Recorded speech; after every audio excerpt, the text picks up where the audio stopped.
कडनं बांधकामावर बुलडोझर चालवण्यात आला। तर इम्तियाज जलील यांनी मनपाच्या कारवाईवरून टीका केली आहे। तर जलील अर्बन टेररिस्ट आहेत अशी टीका मंत्री संजय शिरसाट यांनी केली। नाही गेलं असतं रात्री 2 वाजता तर लोक विरोध करणार होते। मी त्यांना एकच गोष्ट सांगितली होती की तुमचं घर पाडण्यासाठी ते येत आहे, ते घर पुन्हा बांधण्याची जबाबदारी आम्ही घेणार, ते घर आम्ही बांधून देणार। आणि आम्ही म्हणजे या देशामध्ये जे आज ये गुंडा राज पासून जे लोक त्रस्त झालेले आहे, हैराण झालेले आहे, हे सगळ्यांची जबाबदारी आहे।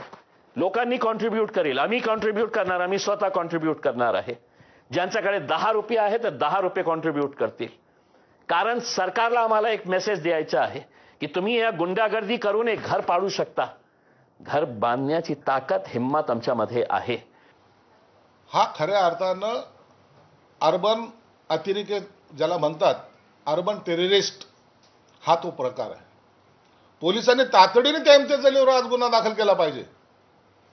रात्री 12 वाजता जाऊन तो तिथं बोलतो कसा, आरोपीच्या समरनार्थ म्हणजे पाठिंब्यासाठी त्या ठिकाणी सभा घेतो कशी।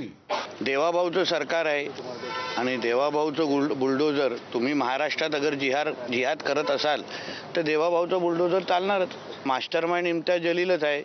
ज्या पद्धतीने निदा खानच्या संदर्भात सातत्याने तिची बाजू घेण्याचं काम, म्हणजे जिहादचं बाजू घेण्याचं काम हाच इम्तियाज जलील करत होता। त्याची जागा बाहेर नाही, जेलमध्ये आहे आणि मला वाटतं की लवकरच तो नारळ फुटेल।